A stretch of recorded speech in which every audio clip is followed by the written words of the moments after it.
Assalamualaikum warahmatullahi wabarakatuh. Waalaikumsalam Waalaikumsalam warahmatullahi warahmatullahi wabarakatuh. wabarakatuh. Kenalkan, nama saya Nani Yuliani. Di sini saya sebagai moderator dari kelompok 4, yaitu ada Andrian Utama, kemudian sama Muflihah. Sebelumnya kami berterima kasih kepada Profesor Dr. Alfra, Eskom, Mkom yang telah memberikan tugas review jurnal internasional. Di sini kami akan mereview jurnal internasional yang tentang application of data mining techniques to a selected business organization with special reference to buying behavior. Yang pertama, abstrak. Data mining yaitu konsep baru dan eksplorasi dan analisis kumpulan data besar untuk menemukan pola dan aturan yang berarti. Banyak organisasi sekarang menggunakan teknik data mining untuk mengetahui pola yang berarti dari database.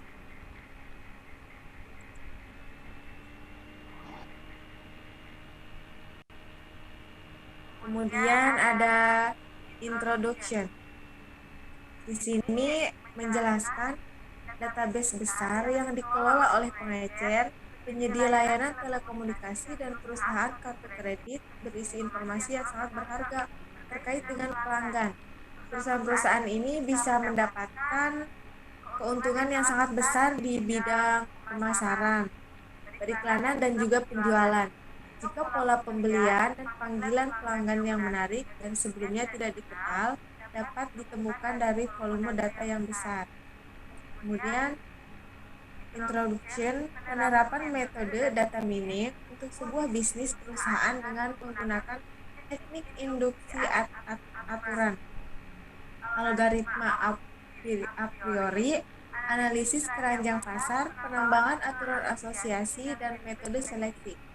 Contohnya yaitu variabel yang dicari informasi strategisnya yaitu nama kategori item tersebut berdasarkan ID transaksi, item, dan pengaruhan variabel lainnya seperti tingkat persen akurasi dan persen cakupan.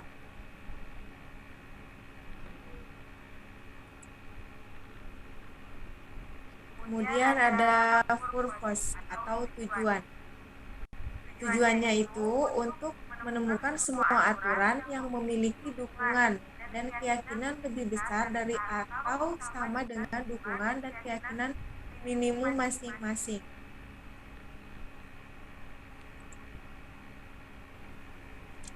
Kemudian ada metode data sekunder, yaitu di sini ada dua bagian. Yang pertama, data sekunder dikumpulkan dari tagihan dari pusat pembelanjaan.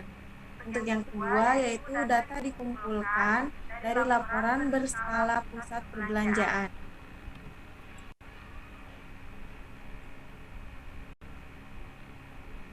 Di sini adalah merupakan metode dalam data mining, yaitu sebagai berikut. Nomor 1 ada data cleaning, nomor 2 data integration, nomor 3 data transformation, kemudian nomor 5 ada data mining, nomor 6 pattern evolution, kemudian nomor 7 knowledge presentation.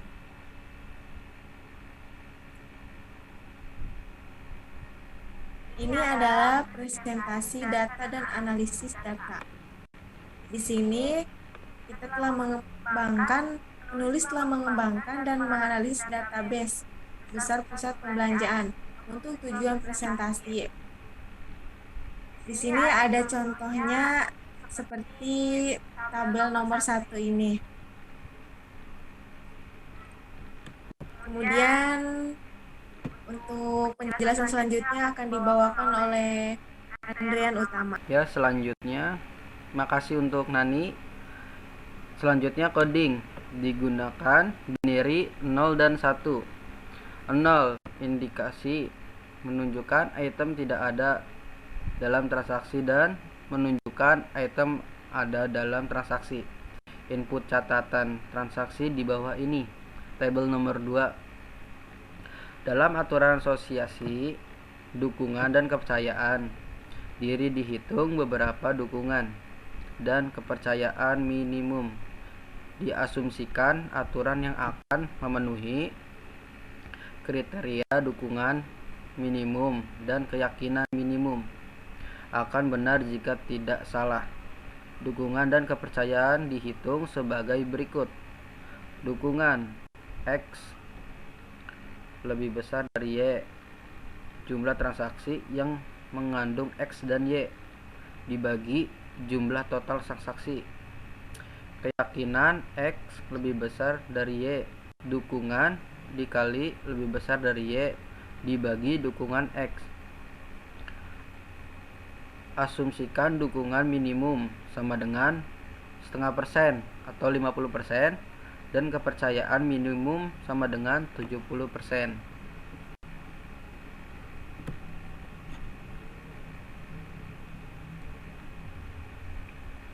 Di bawah ini adalah contoh tabelnya. Di C1, analisis algoritma a priori, dihitung support untuk sunflower oil sama dengan 7, yang menandakan ada 7 lembar uang yang mengandung minyak bunga matahari.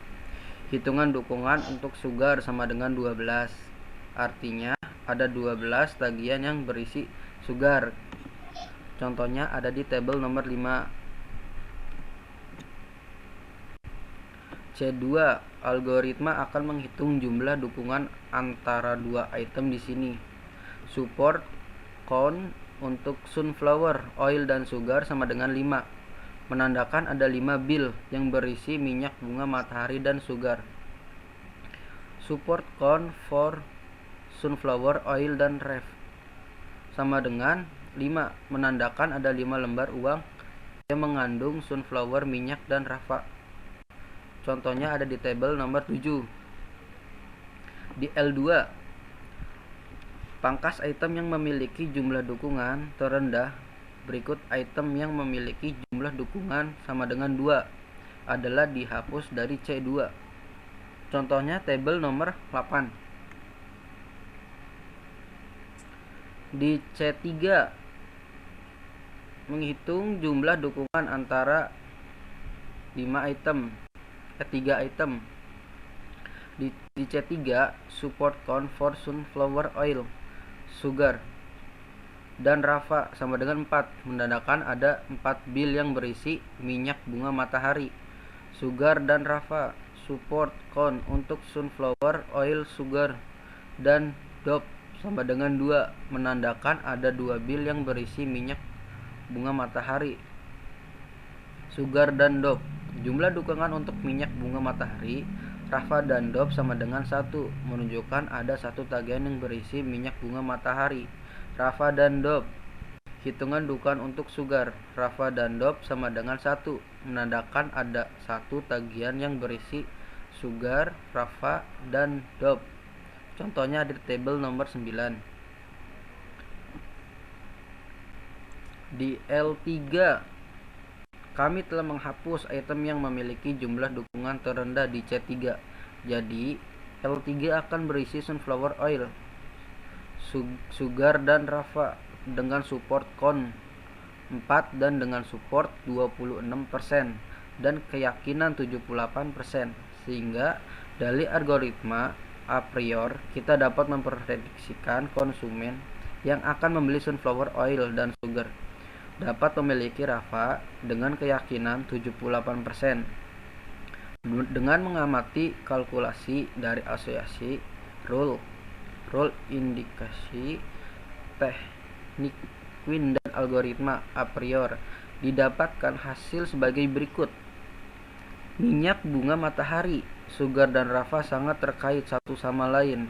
Penulisan telah menunjukkan analisis untuk 4 produk, tetapi perangkat lunak yang dikembangkan mampu melakukan menganalisis jumlah produk. Contohnya di tabel nomor 10. Ya, selanjutnya akan dijelaskan dengan Mufliha. Ya, baik, makasih untuk Andre. Result and discussion. Hasil atau diskusi. Temuan data sebagai transaksi yang dilakukan oleh pelanggan disimpan dalam basis data. Database ini memberikan informasi bermakna tertentu seperti di bawah ini. 1. Hasil menunjukkan bahwa untuk organisasi ini, sunflower oil, sugar, dan rapa sangat kuat terkait satu sama lain. 2. Ada beberapa kebiasaan membeli pelanggan. 3. Ada beberapa asosiasi antara berbagai produk yang dibeli oleh pelanggan dalam satu perjalanan, dan diamati bahwa pelanggan membeli produk yang mana sangat terkait satu sama lain. Next. Contoh dari analisa association rule adalah sebagai berikut. Di sini tabelnya. Next. Dengan ketentuan asumsikan dukungan minimum 50% dan kepercayaan minimum 70%. 1. Jika sunflower oil 10 satu baris dengan sugar Y dan mempunyai data support 31% dan confidence 71% berdasarkan ketentuan yang berlaku, maka aturan bernilai salah karena salah satu dari data tersebut tidak sesuai dengan ketentuan yang ada. 2. Jika sugar 10 satu baris dengan rapa Y dan mempunyai data support 56% dan confidence 75% berdasarkan ketentuan yang berlaku, maka aturan bernilai benar karena kedua data tersebut sudah memenuhi ketentuan yang ada. Next. Berdasarkan hasil yang didapat dalam penelitian ini serta disesuaikan dengan tujuan penelitian, maka dapat disimpulkan bahwa metode data mining association rule dengan menggunakan algoritma Afreer dapat digunakan sebagai cara untuk menghitung present ketertarikan confidence pelanggan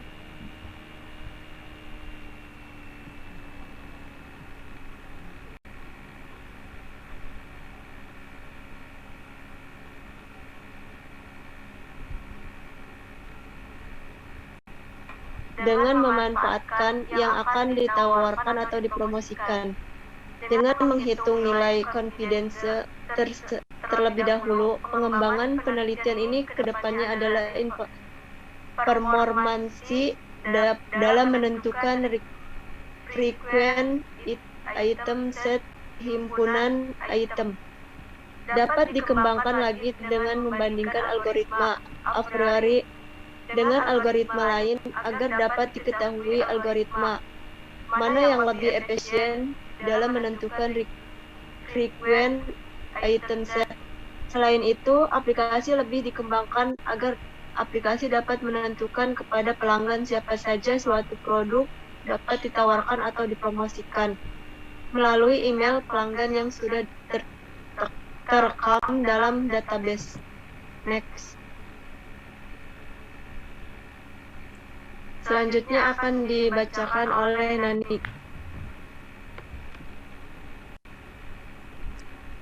Nah, jadi kesimpulan dari review jurnal internasional yang telah kami presentasikan bahwa data mining dapat membantu meneliti perusahaan yang bertujuan untuk mengetahui seperti apa cara memilih atau menyeleksi proses bisnis perusahaan dan juga dapat memberikan manfaat seperti gambaran dan perusahaan yang ingin diketahui oleh pelanggan.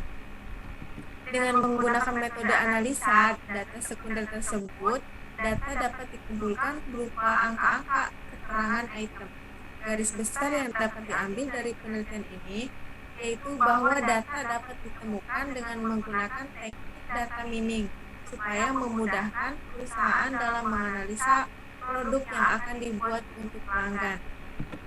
Mungkin presentasi dari kelompok 4 cukup sekian. Kurang dan lebihnya kami mohon maaf. Wassalamualaikum warahmatullahi wabarakatuh. Waalaikumsalam.